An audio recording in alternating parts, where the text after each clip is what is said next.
চৌহাট্টায় বাম দলের আন্দোলনে পুলিশের বাধা। আমরা এই মুহূর্তে রয়েছি সিলেট নগরীর চৌহাট্টায়। দেখতে পাচ্ছেন আপনারা ক্যামেরার সম্মুখে অসংখ্য পুলিশ সদস্য রয়েছেন এখানে, যারা বাম গণতান্ত্রিক দলের সঙ্গে কথা বলছেন এবং তাদেরকে এই আন্দোলন থেকে সরে যাওয়ার অনুরোধ করছেন। তবে বাম গণতান্ত্রিক দলের নেতাকর্মীরা তারা বলছেন যে আমরা আমাদের আন্দোলন চালিয়ে যাব, পুলিশের বাধা আমাদেরকে আটকাতে পারবে না।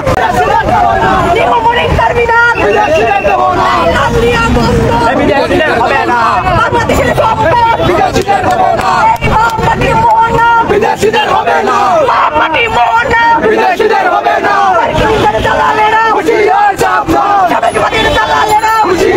দর্শক দেখতে পাচ্ছেন আপনারা বাম গণতান্ত্রিক দলের নেতা কর্মীরা কিন্তু স্লোগান দিচ্ছেন। তারা বলছেন যে পুলিশ দিয়ে আমাদেরকে আটকানো যাবে না, আমরা আমাদের আন্দোলন চালিয়ে যাব। দেখতে পাচ্ছেন আপনারা বন্ধ করা যাবে না, বন্ধ করা যাবে না, ধ্বংস হোক বিদেশিদের হবে না, বিদেশিদের হবে না,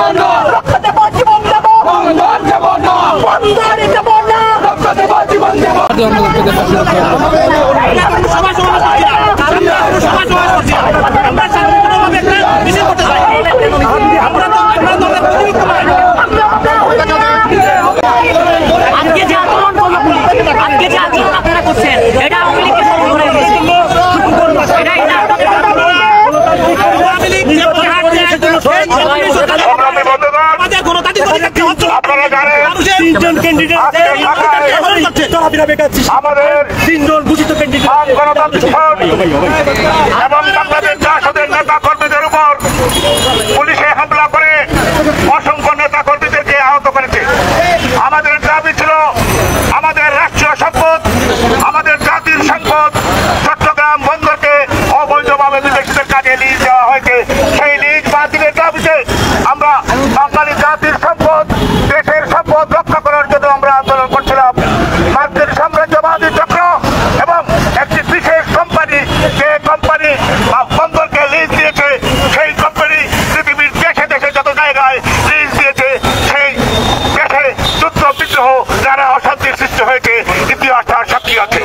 এবং বাংলাদেশ সরকারের সাথে এই কোম্পানির কি চুক্তি হয়েছে, চুক্তিনামায় বলা হয়েছে না বাঙালি জাতির কাছে প্রকাশ করা হবে না, ডিসক্লোজিং করে এটা উল্লেখ করা হয়েছে। আমরা জানতে চাই আমাদের সম্পদ, আমাদের বন্দর বিদেশিদের কাছে ইজারা দেওয়া হয়েছে, এই চুক্তিতে কি লেখা হয়েছে বাঙালি জাতি জানে না। তারই প্রতিবাদে আমরা আজকে ঢাকায় আমরা মিছিল করেছিলাম। এই মিছিলের উপর আজকে বেকারজনকভাবে হামলা চালিয়ে অসংখ্য নেতা কর্মীদেরকে আহত করা হয়েছে। তারই প্রতিবাদে তাৎক্ষণিকভাবে আজকে আমরা বাংলাদেশ জাসদ বাম গণতান্ত্রিক জোট, আমরা প্রগতিশীল শক্তি আজকে প্রতিবাদ করার জন্য আমরা এখানে সমবেত হয়েছিলাম। কিন্তু কোম্পানির স্বার্থে, ইজারাদারদের সাথে আজকে পুলিশ বাহিনী আমাদের সাথে বেকারজনক একটি আচরণ করছেন। প্রতিবাদ করা আমাদের গণতান্ত্রিক অধিকার, আমরা কোনো নিষিদ্ধ রাজনৈতিক সংগঠন নয়। আমরা আমাদের দাবি পরিষ্কার, এই বন্দরকে চুক্তি বাতিল করতে হবে, আমাদের বন্দর আমাদেরকে ফিরিয়ে দিতে হবে। এই দাবিতে আমরা রাস্তায় নেমেছিলাম। আজকে আপনারা সাক্ষী, আমাদের এই গণতান্ত্রিক পথকে পুলিশ বাধাগ্রস্ত করছে, আমরা তীব্র নিন্দা জ্ঞাপন করছি। এবং এই শান্তিপূর্ণ পথকে যারা অশান্তিরা আগুন উস্কে দিতে তার পরিণতি ভালো হবে না। আপনারা জানেন এই জাতি সংগ্রামের জাতি, এই জাতি বীরের জাতি। এই বন্দর চুক্তি বাতিল করার জন্য প্রয়োজনে বাঙালি জাতি রক্ত দিলে, প্রাণ দিবে, কিন্তু বন্দর আমরা বিদেশিদের হাতে তুলে দেবো না। এখন বক্তব্য রাখবেন। আমি সবাইকে অনুরোধ করবো, যেহেতু আমরা কোনো ধরনের সংবাদ দেখাতে চাই না, তাই আজকে আমাদের এই বিক্ষোভ সমাবেশ এখানেই সমাপ্ত করছি। সবাইকে সংগ্রাম